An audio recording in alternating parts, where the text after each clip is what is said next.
Hey friends, it's Keep It Redneck here, and welcome back to another episode of Farming Simulator 17 on the Upper Mississippi River Valley map.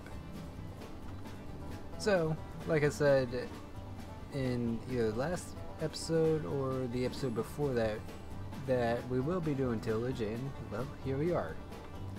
We are disking up some corn stubble on a field that we will be farming this year. We did not farm last year. If we bring up the HUD, you can see it's still winter. Got 2 more days left, but the ground is just barely unthawed enough for us to, you know, disc up the surface soil at least. And you might notice we have a new tractor. Well, I'm gonna be honest with you guys. The neighbor that that lent us the Steiger 470 and Pitbull silage blade over the winter to clear the snow. Remember how I said I'm pretty sure he's doing it to try and get us to buy it because it was for sale. It happened. I kind of fell in love with the tractor, so I mean we got it for a pretty decent price. He was only asking about 175K for it.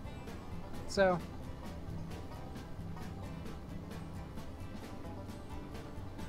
sorry about that. I completely spaced out for a second.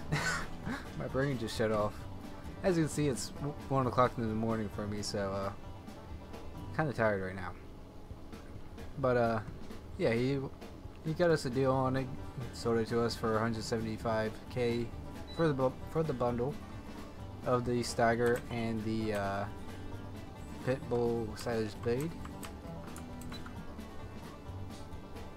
So we are disking some corn stubble. Looks like it was used for silage, as there is no debris on the field and it is just stalk.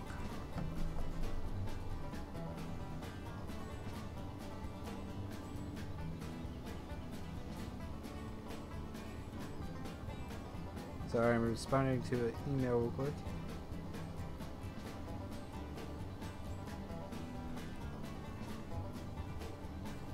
Just a quick little thing. Good thing I've started adding background music, or that would just be awkward silence. But so yeah, I'm trying to add a different disking pattern than I'm used to, since it is a bigger map and I can actually do this.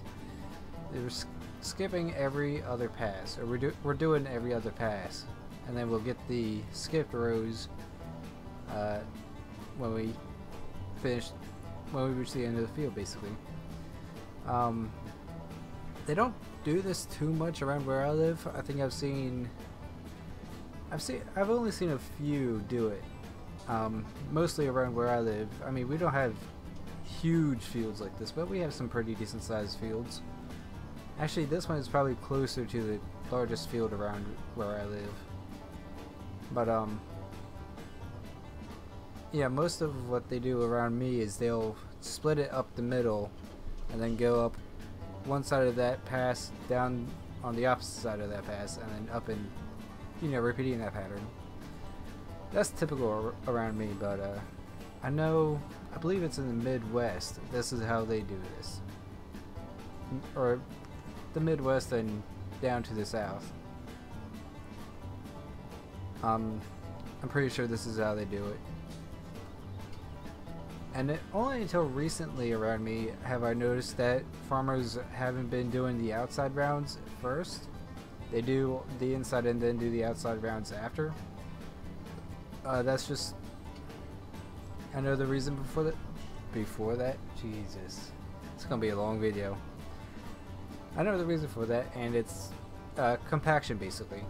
And compaction is a huge factor in farming, if you didn't already know. Basically, compaction can lower the chance of the seed emerging, or the seed will have to work faster, or I mean harder, and use more nutrients breaking through the soil and actually growing. So that's why you want to get rid of compaction and minimize it. So by doing the inside first and the outside rounds after, you minimize how much you run off, or what am I trying to say? The outside rounds don't get compacted as much, which is a huge issue in farming. The outside of the field will always be the most compacted area of the field because all the machinery is turning around there. That's just a major traffic point for machinery. During harvest, the grain cart operators will be using the outside rounds just to, again, minimize compaction, but it'll still happen.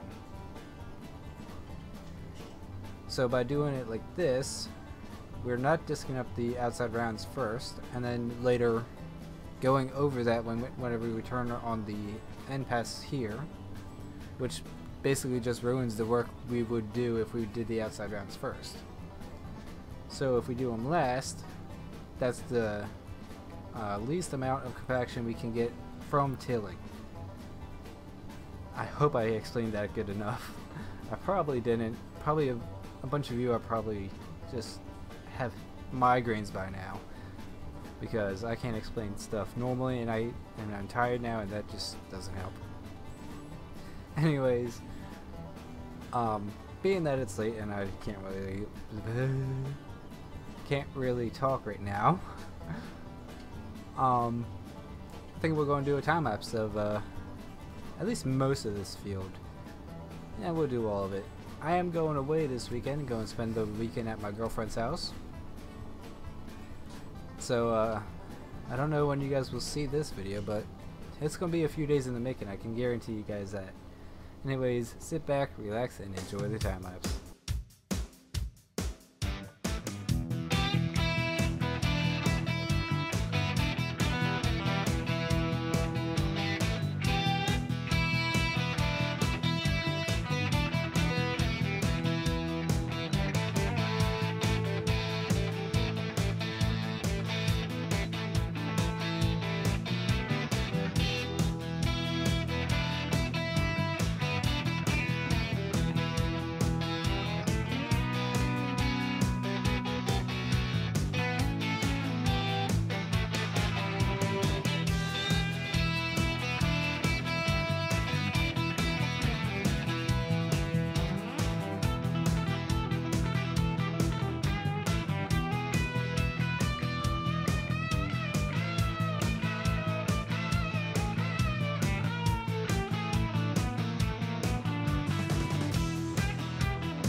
And welcome back, guys.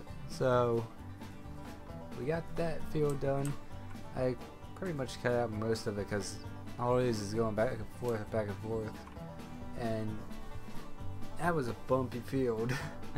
I mean, you guys probably saw the in-cab camera. It was pretty bumpy.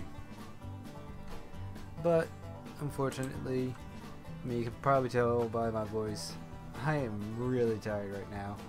I just got back from my girlfriend's today, and I was doing some work over there, and I am beat.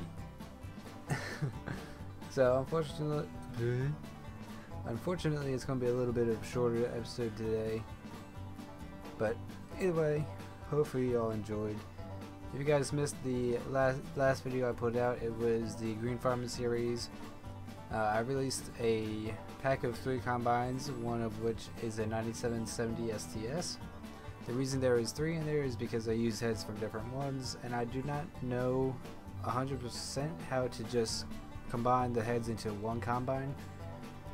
And so, yeah, I don't know what I'm saying. So if you go over there, it's in the the description. It's in there. You guys can go ahead and check it out. The pack is consistent of a S600 American pack, which is really good. A 9770 combine, which is really good, and a 9610 or 9650. I think it was a 9610 actually. Combine, which is decent. It's a good combine, just the textures are pretty dated. But yeah, that's pretty much all I wanted to say. They are all good combines. The headers are interchangeable.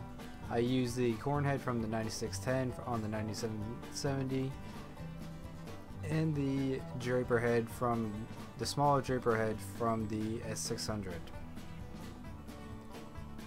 pack. So hopefully y'all enjoyed. Until next time, I'm Redneck, and I'll see you on the next video. Bye bye.